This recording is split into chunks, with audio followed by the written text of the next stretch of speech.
Hello दोस्तों, स्वागत है आप सभी का आपका अपना चैनल इस क्लासेज में। दोस्तों आज हम लोग क्लास 12 और बायोलॉजी का चैप्टर नंबर 3 है ह्यूमन रिप्रोडक्शन। इस चैप्टर का हम लोग शॉर्ट क्वेश्चन देखने वाले हैं जो कि आप सबके एग्जाम के लिए हेल्पफुल होगा। तो इसमें मैक्सिमम हम लोग 8 शॉर्ट क्वेश्चन देखेंगे, तो अंत तक बने ही रहिए, वीडियो की स्किप मत कीजिए।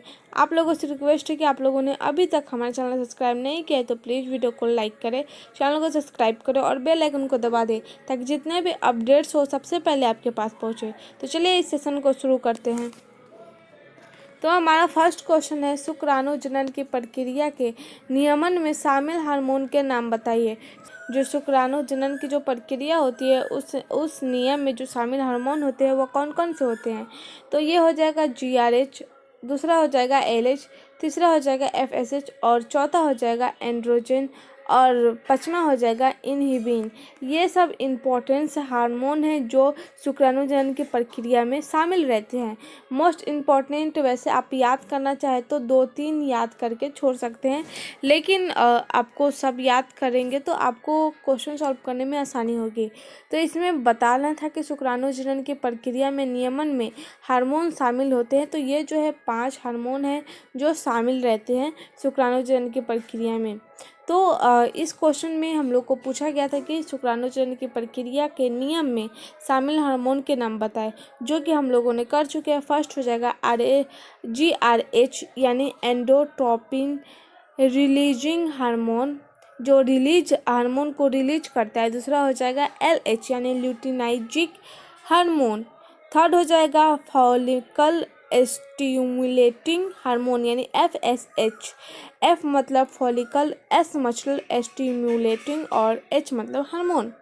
और एंड्रोजन और इनहिबिन, ये जो है 5 हार्मोन हैं। तो चलिए बढ़ते हैं आगे। क्वेश्चन नंबर 2 है, शुक्राणुजनन एवं वीरसेचन यानी स्पर्मिएशन में परिभाषा लिखना है। इसमें शुक्राणुजनन की परिभाषा और वीरसेचन की परिभाषा।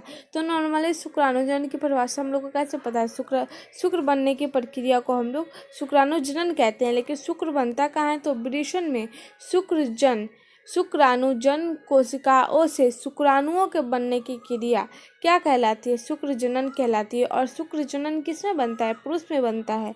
अगर यहाँ पे अंडाणुजनन रहता तो ये स्त्री में बनता, लेकिन यहाँ पे बोला गया है कि शुक्रजनन याद कर ले तो आप आसानी से अंडाणुजनन का भी पता कर सकते हैं। अंडाशय में जो अंडाणु कोशिकाओं से जो अंडाशय बनने की प्रक्रिया होती है उसे हम लोग अंडाणुजनन कहते हैं। लेकिन इस क्वेश्चन में बोला गया है शुक्राणुजनन, तो हम लोग को शुक्राणुजनन बताना है। तो शुक्राणुजनन जो है वो कहाँ बनता है, वृषण में जो है शुक्राणुओं के बनने की क्रिया को शुक्राणुजनन कहते हैं। आगे हो जाएगा, अब हम लोग को बताना है वीरसेचन की परिभाषा। तो वीरसेचन भी पुरुष में ही होता है। तो वीरसेचन हो जाएगा शुक्रजनन नलिकाओं से शुक्राणुओं के मोचित होने की प्रक्रिया। जो शुक्रजनक नलिकाएं हैं, मान लीजिए ये एक नलिकाएं हैं, सिर्फ बताने के लिए नलिकाएं है, और ये जो है इसका नाम रख दिए शुक्रजनन नलिकाएं। तो ये नलिकाएं हैं, तो ये शुक्राणुओं के मोचित, ये जो नलिका है वो शुक्राणुओं को मोचित होने की प्रक्रिया है, इसे ही हम लोग क्या बोलेंगे, वीरसेचन। तो इस क्वेश्चन में बोला गया था शुक्राणुजनन किसे कहते हैं और वीरसेचन किसे कहते हैं। तो शुक्राणुजनन जो हो जाएगा, वृषण में शुक्रजनन कोशिकाओं से क्या बनता है, शुक्राणु बनता है। उस क्रिया को हम लोग शुक्रजनन कहते हैं, शुक्राणुजनन कहते हैं। अब आ गया वीरसेचन, तो वीरसेचन भी शुक्रजनन नलिकाओं में बनेगा। तो शुक्रजनन नलिकाओं में शुक्राणुओं के मोचित होने की जो प्रक्रिया होती है, तो वीरसेचन में जो है वह शुक्राणु मोचित होता है। उसके अलावा इसका कोई काम नहीं है। तो कहाँ बनता है, शुक्रजनक नलिकाओं में जो है शुक्राणु जो है वो मोचित होता है। तो उस प्रक्रिया को हम लोग वीरसेचन कहते हैं। तो हम लोग का ये भी क्वेश्चन सॉल्व हो चुके हैं। तो बढ़ते हैं आगे। क्वेश्चन नंबर 3 है, पुरुष की सहायक नलिका एवं ग्रंथियों के प्रमुख कार्य क्या है। इसमें पुरुष की सहायक नलिका पूछा गया। सहायक मतलब जो मदद करता है वो नलिका, एवं ग्रंथि के प्रमुख कार्य, उसके काम पूछा गया है। तो सहायक नलिका के प्रमुख कार्य जो हो जाएगा, पहला हो जाएगा ये वृषण से शुक्राणुओं को मूत्र मार्ग द्वारा बाहर निकालती है। तो इसमें हम लोग को पहला जो हो जाएगा, ये वृषण में शुक्राणुओं को मूत्र मार्ग द्वारा बाहर निकालती है, यानी पेशाब के रास्ता से वो बाहर निकालती है। किसको? विरेचन से शुक्राणुओं को जो कहाँ से निकालती है? मूत्र मार्ग के रास्ता से। और ये शुक्राणुओं का संग्रह करती है। जो पुरुष में जो सहायक नलिका होती है ये शुक्राणुओं का संग्रह भी करती है। तो ये हो जाएगा हम लोग का 2 सहायक नलिका के प्रमुख कार्य। तो आप इसे लिख करके आ जाए, मैक्सिमम आपको 2 मार्क्स तो आ ही जाएंगे। तो इसमें 2 मार्क्स तो पक्का ही है। तो सहायक नलिका को याद कर ले तो आप इससे एमसीक्यूज भी सॉल्व कर सकते हैं, और हार्मोन्स वाले क्वेश्चन से भी एमसीक्यूज आते हैं, वो सब हम लोग करेंगे। और टेंशन नहीं लेना है, प्रैक्टिस क्लास भी करना है, हम लोग करेंगे वो आगे। तो अभी इस क्वेश्चन में जो बोला गया था कि पुरुष की सहायक नलिकाएँ और ग्रंथियों के प्रमुख कार्य बताना, तो सहायक नलिका हो चुका है। तो अब हम लोग प्रमुख ग्रंथों के कार्य को देखते हैं। तो पहला हो जाएगा पुरस्थ द्रव का स्त्राव करना, जो शुक्राणुओं को सक्रिय करता है। पुरस्थ जो द्रव होते हैं उसका स्त्राव यानी बहाव जो शुक्राणुओं को सक्रिय बनाता है, यानी उसमें एक्टिव होने की क्षमता आता है। ये हो जाएगा पहला हम लोग का। दूसरा हो जाएगा काउपर्स ग्रंथि चिपचिपा तरल स्त्रावित करती है। जो काउपर्स ग्रंथि होती है वह चिपचिपा तरल स्त्रावित करती है, जो योनि को चिकना बनाता है। ये हो जाएगा हम लोग का ग्रंथि के प्रमुख सेकेंड कार्य। थर्ड हो जाएगा नर हार्मोन उत्पन्न करना। ये 3 हो गए पुरुष की सहायक ग्रंथियों के प्रमुख कार्य। तो ये हो गए हम लोग का क्वेश्चन नंबर 3 सॉल्व। तो पहला पूछा था कि पुरुष की सहायक नलिका, जो कि हम लोग ने बता दिए हैं, और बाद में पूछा है ग्रंथियों के प्रमुख कार्य क्या है। तो ये यहाँ से यहाँ तक हो जाएगा हम लोग का। अगर किसी पहले क्वेश्चन को समझना होता है कि इस क्वेश्चन में बोला क्या गया है। तो चलिए इस क्वेश्चन को भी हम लोग सॉल्व कर चुके हैं। बढ़ते हैं क्वेश्चन नंबर 4 की तरफ। क्वेश्चन नंबर 4 है आवर्त चक्र। आवर्त चक्र यानी मेंस्ट्रुअल साइकिल, जिसे हम लोग एमसी भी बोलते हैं, इसका कौन से हार्मोन नियमन करते हैं। इस क्वेश्चन में आवर्चक बोला गया है, ये साइंटिफिक नेम है। और इसमें जो बोला गया है मेंस्ट्रुअल साइकिल, ये में मतलब पूछा गया है कि पहले तो बताना है कि आवर्त चक्र है क्या, उसके बाद आवर्त चक्र में मतलब आवर्त चक्र का जो कौन से हार्मोन जो होते हैं वो नियमन करते हैं, ये बताना है हम लोग को। तो पहले आइए जानते हैं कि आवर्त चक्र क्या है। तो मादाओं में जो पीरियड्स आते हैं उसमें अंडाणुओं का निर्माण होता है कितने दिन में? 28 दिन में। ये एमसीक्यूज में बहुत हेल्प करता है कि मनुष्य में अंडाशय कितने दिन में तैयार होता है, तो या फिर निर्माण होता है, तो 28 दिन में। दिमाग में फिट करते चलिए, मादाओं में जो पीरियड्स होते हैं उसमें अणुओं का निर्माण 28 दिन में चक्र में होती है।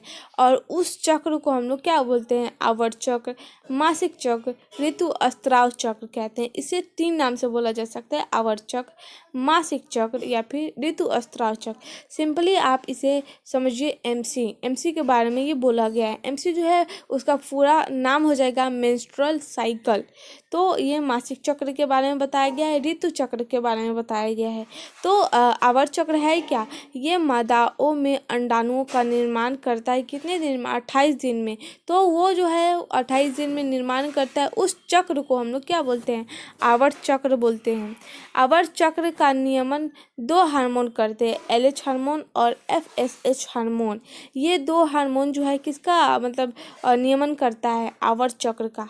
तो ये सब इम्पोर्टेंट क्वेश्चन है, ध्यान में बनाते हुए रखना है।